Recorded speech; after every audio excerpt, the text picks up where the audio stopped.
Planaprop presents The Attic Monologues, Episode 36, Doubt Truth to be a Liar.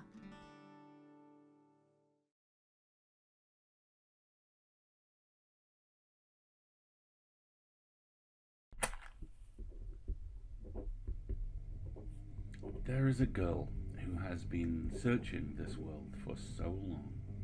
She has forgotten herself as much as the one she lost. There were other things in her life once, but no more. Now, she is nothing but the search. She was your first. Do you remember her? Before this was anything more than a pleasant exercise to you. She is a girl made of stardust, following the echoes of long dead stars. She knew more than you when she walked into this world. Her lover was somehow less of a liar. You'll understand the miracle of that one day. And yet, this girl had so much less power at her fingertips than you do now. She believed that just because she was gifted some of the truth, she was gifted it all. She settled for the moon just because it was somewhat closer than the stars.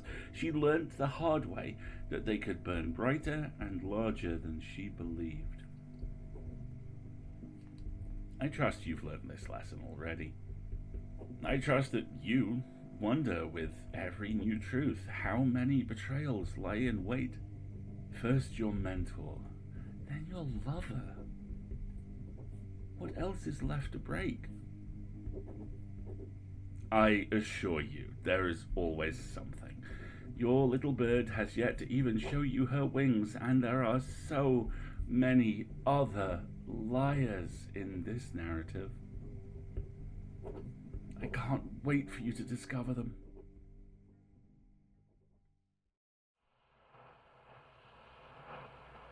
Are you sure about this? No, I want this more than you do. I can't believe that this is it. After months of looking, it doesn't feel real. Oh. Mixed bird?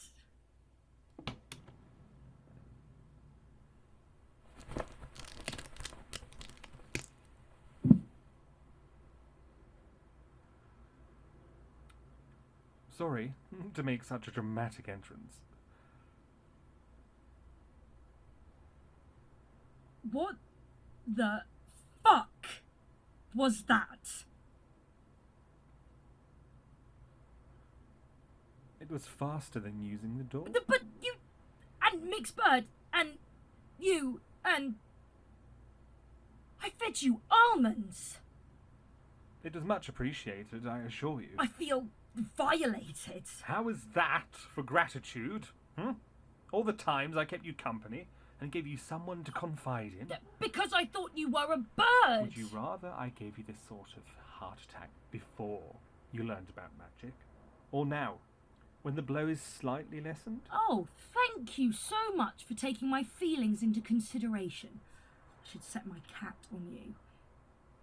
Since when do you have a cat? Since bird-shaped people started breaking into my flat, apparently. Well, in that case, can you be a dear and let Agatha in, please? She's downstairs. Agatha. As in, punched me in the face and told me about magic. Agatha. The very same. Why would I let her in? Because that girl couldn't lie if her life depended on it. She's the only one who bothered to tell you the truth. And because she'll keep me honest. Fine. Fine. Whatever. What else have I got to lose? That's the spirit.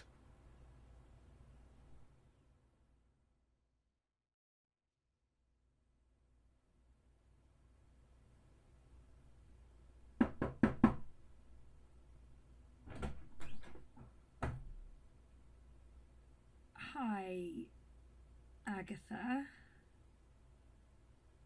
Hi. Come on in. And this is? Elianna, Wickham? Raven said you could help. Oh. It's you. You say that like you know me. You were the first monologue I ever read. I don't... Wow, I'm sorry, you're like... Wait, that's probably weird to say. What? Say it. You're kind of one of my favourites. Not just because you were like the first one. I just loved the way you talked about the stars. Thank you. We're wasting time. Protagonist, we're looking for someone. Sorry about her. She isn't house trained. Oh, I'm sorry I don't spend days on platitudes when there are things to do. I don't abandon my family when they're imprisoned. I didn't abandon you. Are the last 6 months a joke to you? I thought you had abandoned me. It's a reasonable assumption. Reasonable, because it is so in character for me to vanish with no word. Well, you did. Because the author monologued me, you absolute wanker. Same result. I actually can't with you right now. Just because I was wrong about you doesn't mean I'm wrong about Tamar, or Zelda, or Val. Don't you dare. Val wouldn't... None of them would have abandoned us. They would have looked for us. If not for me, then definitely for you. So, you want me to look for someone? Yes. Our family. I think we were all taken. Put in monologues. 2 out of 6. Out of 5, is statistically unlikely. Raven, on the other hand, thinks they all just left. Moved on. I said it's a likely possibility. Zelda wouldn't. She wouldn't. She was trying to find you. Even after she promised me she would stop. Even after we planned to leave. See?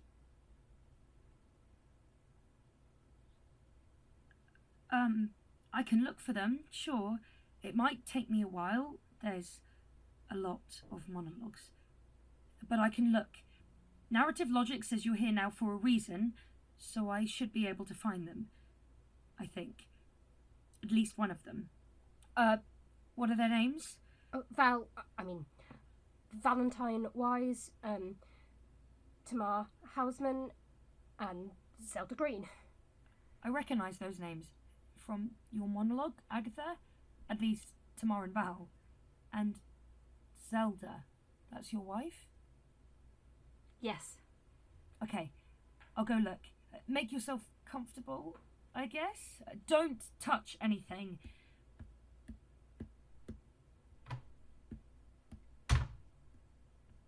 They said not to touch anything. God. How did you and Zelda even find each other? You're so... square. That was probably the point.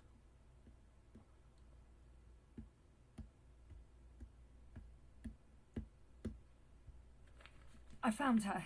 That was quick. Who? Who did you find? Zelda. I found Zelda. Oh my god. That's good. That's good. Why are you just standing there? Read it.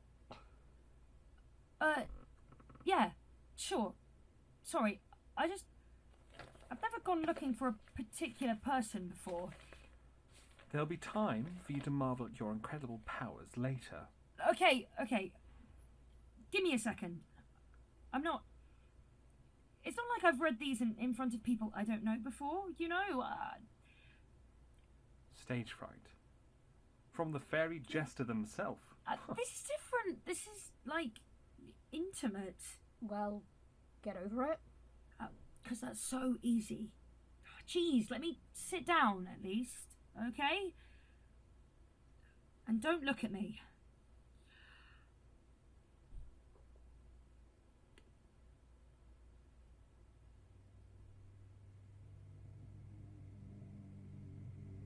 Stories are like language. Rhythm. Rise and fall. Order, cause and effect. Beginning, middle, end. A litany of shared images attempting to communicate the ugly geography of our hearts across unfathomable distances. What I'm trying to say is, I've always known life is a story. I've always communicated in anecdotes. I've known my capacity to switch roles as the situation requires. Ellie always said it was fascinating to watch, like I'm pulling words from air and wearing them as clothes. And that was before she even knew I was using magic to do it. I have made my life a study of others. What makes them tick? What ugly geography are they navigating to reach the reactions and conclusions they do? Which cataclysms shaped their troubled canyons and mountains? If I study enough, can I learn to understand them? Become them? The answer, quite simply, is yes. Through magic, all things are possible. With every passing year, I've grown better at forging truths and lies, at slipping into skins and out of them, at breathing life into dying things, choosing what to remember and bury. It's a useful skill for all sorts of things, clinging to the window ledge of the ivory walls of academia, all the way through to a teaching post, for example, or helping to run an anti-establishment organisation with a penchant for setting fire to government buildings, for example. I can't count the number of corners I've talked us out of. Raven was so good at forgetting the consequences of his actions, and the others only ever knew how to follow him. It only got worse after Ophelia. Maybe I was just as bad for a while. I don't blame any of us, of course. We were grieving and angry, and we wanted something to hurt. You could hardly burn the forest to the ground when it was the only thing keeping her memory alive. So we made the rest of the world burn, and used our own bodies as kindling. In retrospect, I'm surprised it took us this long to fall apart. But I was lucky. I had an anchor to remind me to breathe. I had Elianna. We first met as undergrads. Our story starts at a bar, as so many do, with me desperately stitching up new lies to hide behind. I'd been working with the Phoenix a few months already. I was aglow with the story we were building. Us versus the world. The way I'd felt all along and could finally put into words. But not all nights can be good, even when you're on top of the world. Up there, you just have further to fall. Safe to say, it was a bad night. I thought if I could just find the right words, the right path through my geography, I would feel a little less empty. Just for a night. There was a cute girl, out with her friends. She seemed perfect, weightless, and full of stars. Maybe I could borrow her story and her starlight until I learnt how to make it on my own. I was gathering the courage to buy her a drink. So of course, she bought me one first. I've analysed my geography obsessively. I know, logically, the events that shaped my heart. I still can't say exactly how I knew right then that I wanted ours to be an epic, not a novella. drink turned into several, turned into a date, then another and another. I could feel myself anchoring, feel the flames inside me transforming from an inferno to a half fire. Stories come easy to me. Even easier, the instinct to manipulate them, to try to control the narrative as everything falls apart. 6 months in, I was starting to believe in happy endings again. 6 months in, I was still stitched up in the lie I had told her that first night. Oh, she knew my name. She knew my uni friends and the sanitised whole-wooden patchwork I'd made of my history. She knew my dreams and my fears, my childhood anecdotes, my favourite foods. She just didn't know about magic, about the phoenix, about me.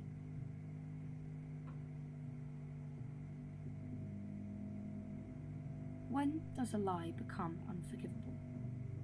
Is it at the moment of inception, when you make that decision to conceal a truth for the sake of both parties, because telling the truth would be harder or more complicated or pointless, because anyway, this is just a first date you expect to go nowhere?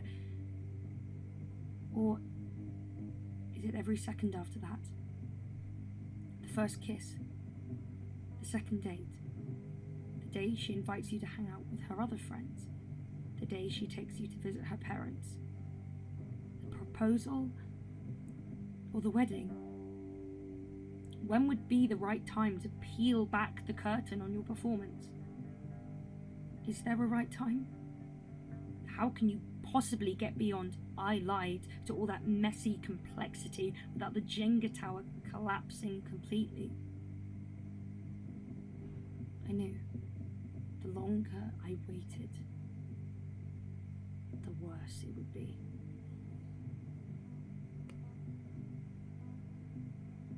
So, 6 months came and went.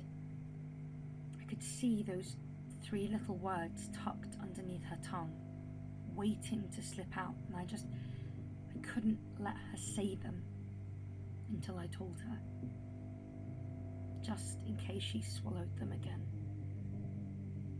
I thought about taking her to the others and making them help.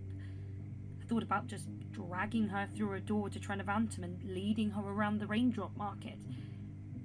But so few people these days discover magic. With cameras and phones and everything, I guess the city is shutting its doors a little tighter. I couldn't figure out what I'd do if things went wrong. So in the end, I just sat her down and told her. I was shaking so hard, Ellie thought I was having a panic attack at first. And then she thought I was describing the plot of the book I was reading. But she never thought I was lying. I think that's the moment I knew I loved her too.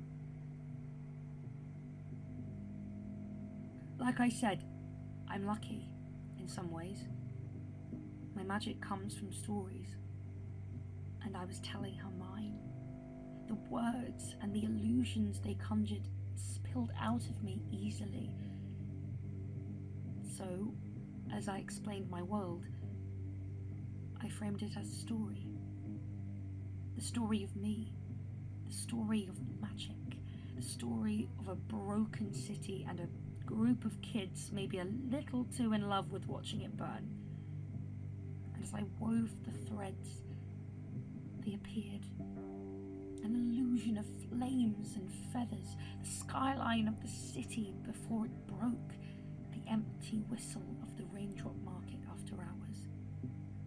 I showed her the 5 of us. This was before Tamar joined.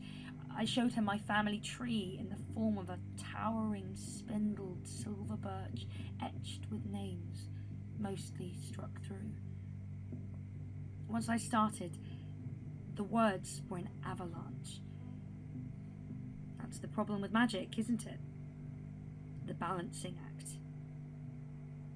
Maybe it was just nerves making me talk. Maybe I thought the more illusions I showed her, the more she would believe me. Or maybe the words were being pulled off my tongue as fast as I could speak them. Maybe if I hadn't let the story drift to a close, I would have spun myself into nothing. You can say. The magic is so weak these days, it would take far more than half an hour of minor illusions to pull myself out. I should have trusted Ellie's reaction.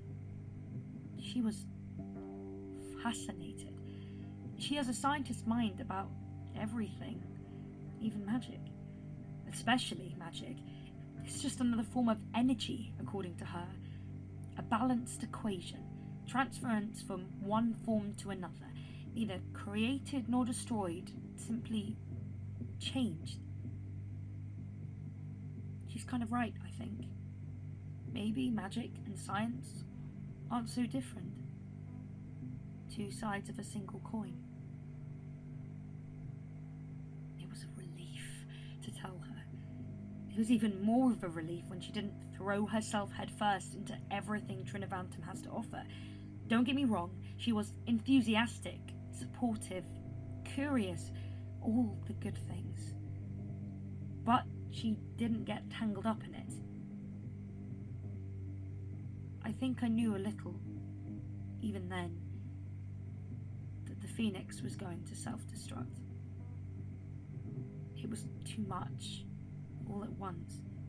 The kind of intensity that only comes from being young and idealistic. And I believed, I still believe, in the Phoenix. In us. The Raven, anyway. I should have learnt from all of this, perhaps. That my stories were not the harmless, dismissible things I made them out to be. Not with Elianna. Is it better if I blame the ugly geography of me for my even uglier habits?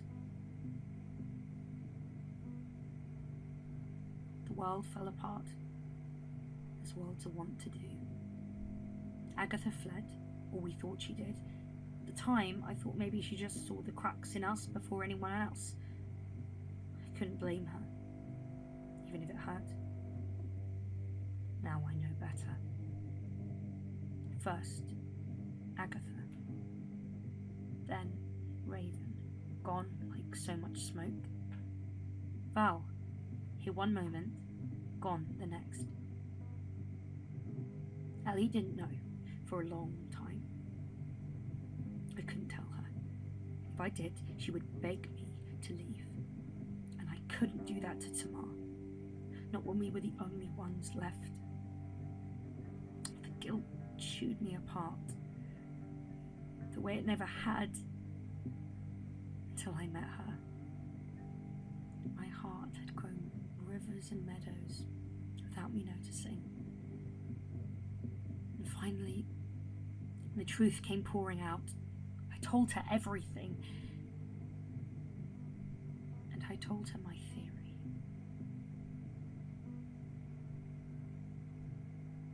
Something Tamar said, that one by one we were being written out of the story. They said it as a joke, but it got me thinking. I've studied the narrative. Of course I have. I should have seen the signs. It makes so much sense. Raven, the protagonist. Of course, he has the gravity, the drive, the cause, the tragic backstory. Ophelia, the lover. That's obvious. Tamar, the innocent. He was the youngest of us all, the most blameless. He followed all of us into hell with stars in his eyes. Valentine, the sage. They always loved knowing things just for the sake of it, figuring out how things ticked. Agatha, the anchor, maybe? She used to keep us so grounded with her inability to take anything seriously until those last few months. And I guess that makes me the mentor, in a less traditional sense. I'm the older sister Raven already had, but wanted to replace. Except none of us got to be those roles. We were getting there, definitely, falling into place. You took the others. Maybe we were getting too close to something you didn't want us to see, but we were leaving. Me and Elianna and Tamar, we were going to get as far away from the city as we could. We wouldn't have been a problem. But I can feel these words being pulled out of my mouth by a magic that is not my own. I know what that means. We all give ourselves to our magic. I understand that. I don't know your capacity for control. I only leave Tamar alone. Please. If you have anything resembling a heart, they deserve to live their life outside of stories. They haven't done anything. Aren't they harmless? Now you've taken their protagonist? Aren't we all? I don't know why you wouldn't tell our story. Why you decided we needed to be isolated and alone. But just leave them alone. And tell Elianna, tell her something. Don't leave her hanging in the dark. I've tried to keep the worst from her, but she'll never let me go. She'll drag herself deeper into this world, your narrative. And neither of us wants that, so leave her alone. Give her a convincing lie and she won't follow me into the dark. I hope your next narrative is more entertaining. I hope one day you find yourself inside one and feel the terror of a rat trapped in a maze, unfathoming the cruel hand of God. I hope it hurts.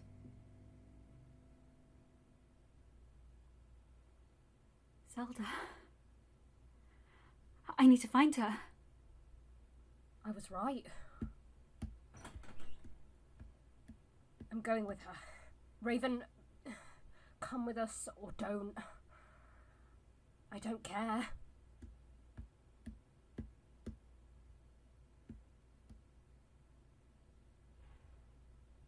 That felt pointed. Like, am I supposed to be Elianna in this situation? Am I supposed to just accept that Bella lies and it's part of her character and I should love her anyway, even though she doesn't tell me anything and I had to find out on my own? Is that what the author is trying to say? Not everything is about you. It quite literally is. Perhaps not this once, then. Whoa. Dude, you okay? You look unwell. Of course. I'm fine. I can admit when I'm wrong.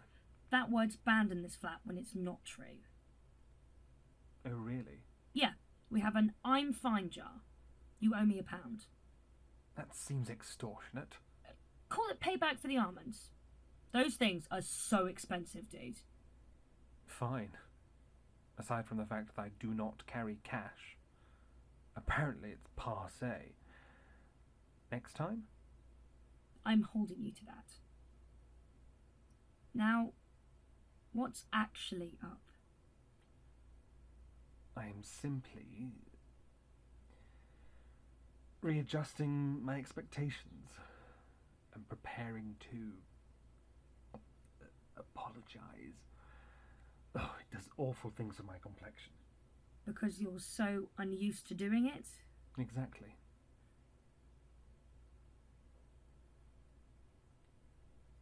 I'm sorry. Whatever for. For what happened. I mean, I've read your monologue, and Agatha's, and Zelda's. Everything that happened to you guys. I see why you're so interested in me, and the narrative, and everything. I'll do what I can to help. God, please stop being sincere. I can't handle any more of it. From any of you. Yep, you're right. Sympathy over. You're an arsehole. Oh, the world is healing. Okay, actually, I'm not done. God, what now? Zelda said the forest, that it was keeping Ophelia's memory alive. She was your love interest, right? Only our three said I should ask you about her. About what happened to her. Did they? Well, they said you might kill me for it, but yeah. Fine. Yes, Ophelia was my love interest, I suppose. Not that we knew about it at the time, of course, but we lost her before we even knew what was happening. She had another plot to follow. The forest. I think I've read a couple monologues about it. A parasite. It feeds on the weak and the vulnerable and offers them hope for the future. It shows them worlds where they can be happy and never alone and part of something, all while their bodies rot into the soil beneath its trees. It's ghastly. I'm sorry. And I'm tired of this conversation. That's more than enough of my backstory for today, don't you think?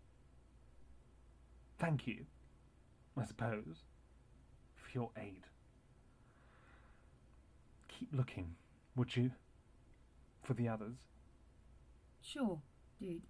Just, can you use the door? Please? My brain can't take you turning into a bird again today. There are far stranger things to see in this world, protagonist. And I do not need to see them. Thanks. Your wish is my command, I suppose. Farewell.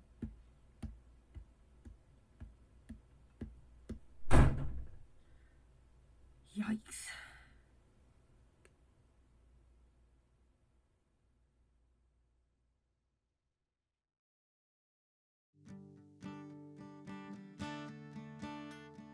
Thank you so much for listening to the Attic Monologues. If you're enjoying our show, please consider supporting us through our Patreon or Ko-fi to help us compensate the hard work our team puts into every episode.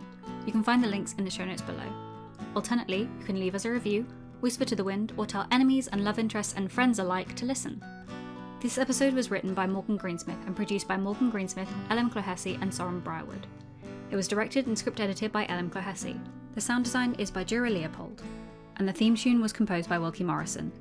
In this episode, you heard the voices of Alasdair Stuart as the author, Atlas Morgan as Nyx Ryland, Drew Citrine as Raven, L.M. Clohessy as Agatha Cochran, Morgan Greensmith as Elianna Wickham. The logo was designed by Sorren Briarwood. The social media is also run by Sorren Briarwood. You can find us on Twitter at Attic Monologues and on Instagram, Tumblr, Facebook, and TikTok at The Attic Monologues. For more information on our show, our crew, our policies, and other shows made by our people, visit our website www.plainaprod.com. The hint for episode 37 is Lique imagra vinda. See you then!